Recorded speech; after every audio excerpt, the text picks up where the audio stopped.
Hello there and welcome to World of Tanks with Centennial Chieftain. Last week in part 1 video of this series where I was recounting my adventures, shall we say, in trying to obtain the Centennial tank, the first part of the operation, I managed to complete it. It was a bit grindy, but it wasn't too difficult. I used about 11 of the 100 Years of Glory boosts, and I had 13, and I felt reasonably confident that I should be able to do part 2 relatively handily. However, I made a mistake of leaving a hostage to fortune.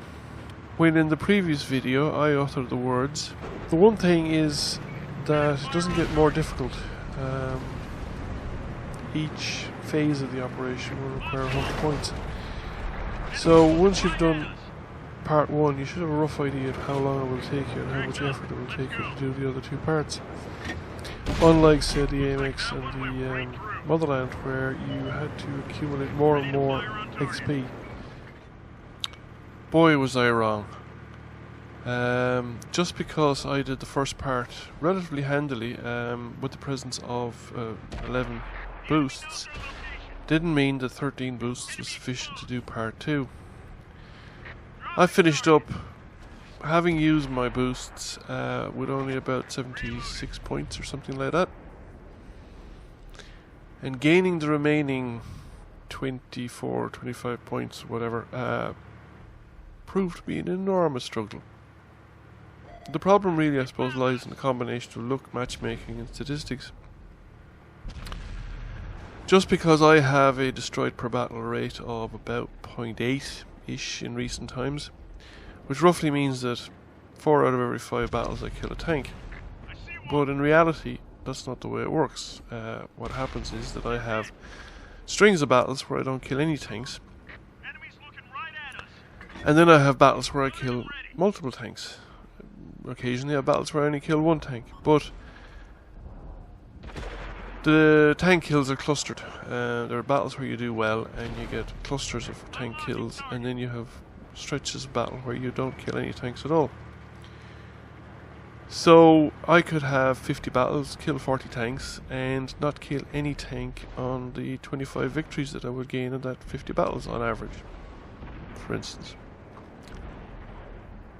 So I had quite a few battles like this one, which is actually not a bad battle. We're here on Cliff, and I decided to go on to the top of the hill because there was an enemy light tank on top, but he decided not to wait for me to come up.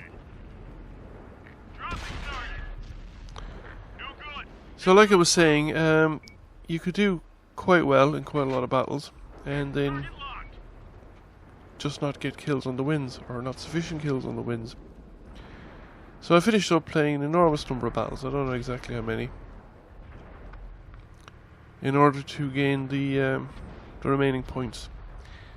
And it was, like I said, a huge struggle. I've managed to put a blister on my left index finger because the trigger on that side for the zoom is actually sticking. I dropped the controller at one stage and the zoom now inclined to stick. So I'd use quite a bit of force usually when I want to zoom. Well, not all the time, but sometimes.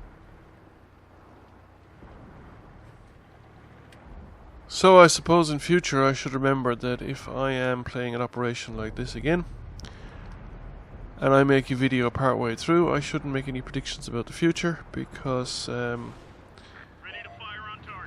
gods of chance and fate will hear me and laugh and say, yeah, right, let's make things a lot harder than he thought it was going to be.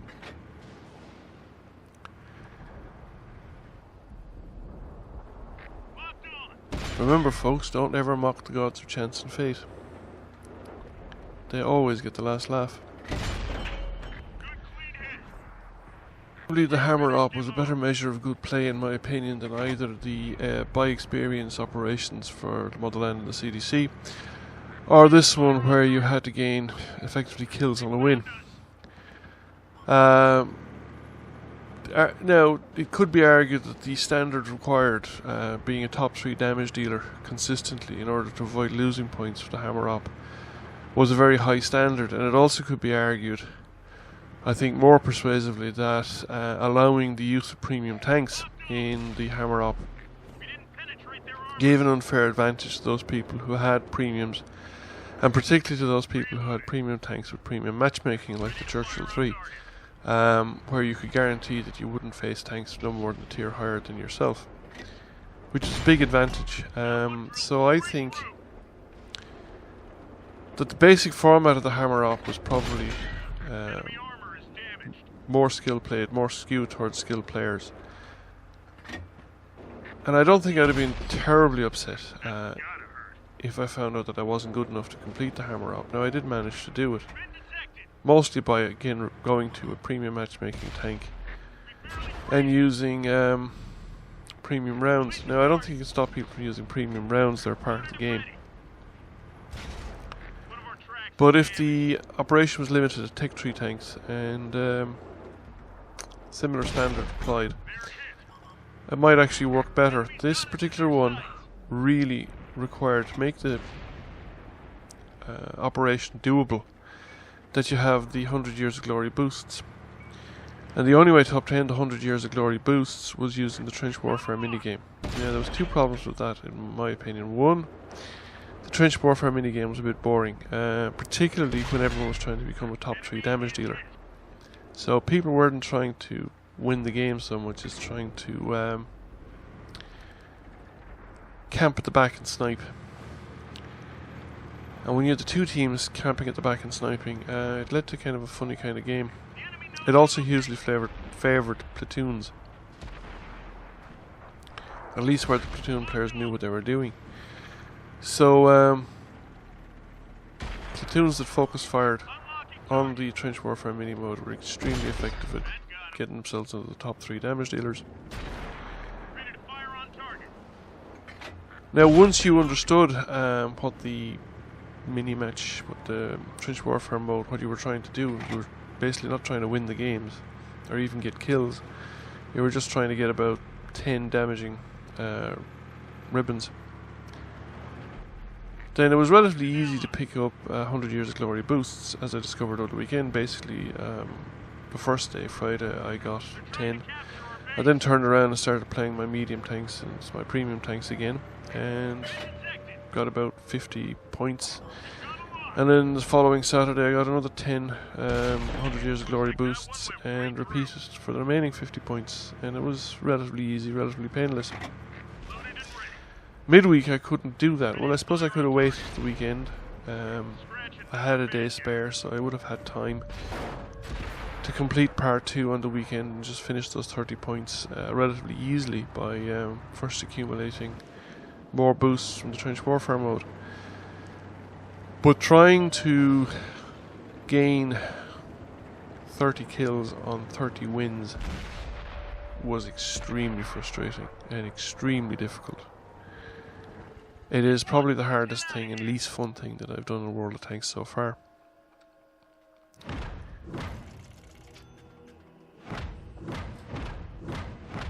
However, I finally did succeed, completed the operation. I basically made it by virtue of the fact that I ensured that I had a plentiful supply of 100 Years of Glory boosts, and when I ran out I just went back for more over the weekend. And as chance would have it, the final battle where I secured the Centennial Chieftain was in my trusty KV-5, where once again I just drove around the battlefield and bullied the opposition in front of me.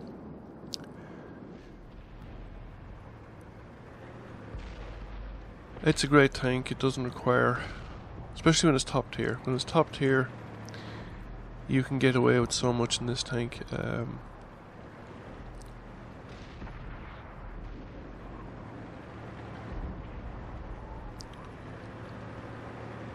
So we're coming around the flank because even with the KV-5, driving down the middle in this map is not exactly the best of ideas. Tend to be a lot of tank destroyers camping around the spawn areas, and they tank destroyers can wreck even KV-5s, like, you know. So, and you're shooting uphill and you're shooting against them in cover. which can be quite difficult because with the uphill and the angles, the sloping on their armour is increased in effectiveness.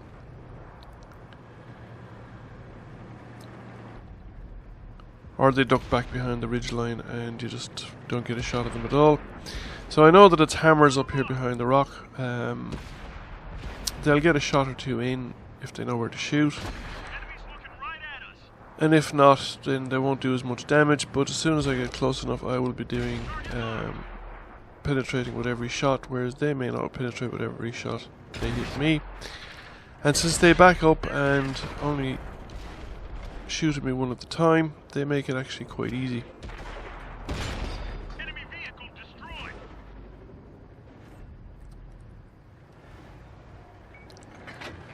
Now I didn't immediately realise that I had a dead driver. It wasn't until I started noticing how slow the traverse was that I started realising that my driver was kaput. But eventually I slap a med pack on him and get the tank back in the road again. Where we come around the corner and just start beating up on the other hammer.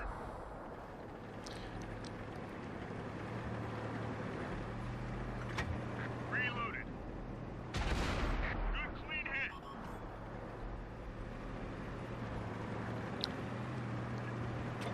So we finish him off and we head for the cap circle. I've got my kill. I want to win this game. I don't particularly want to take any chances. I did notice there was a lot more capping going on during the Centennial Op. People who had secured their kills or reckoned they'd secured their damage were quite happy to see the game end and weren't willing to take chances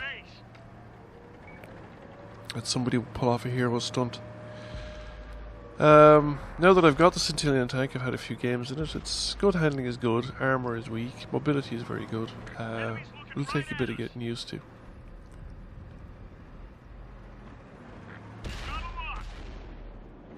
Enemies are capturing our base. So thank you for watching. I hope you enjoyed the video. I hope those of you who were playing the Centennial operations succeeded. Persistence will get you there a lot of the time if you have the time to do it. Please consider giving the video a like if you enjoyed the video, and please consider subscribing to the channel. And thank you very much for watching, and I hope to see you again soon.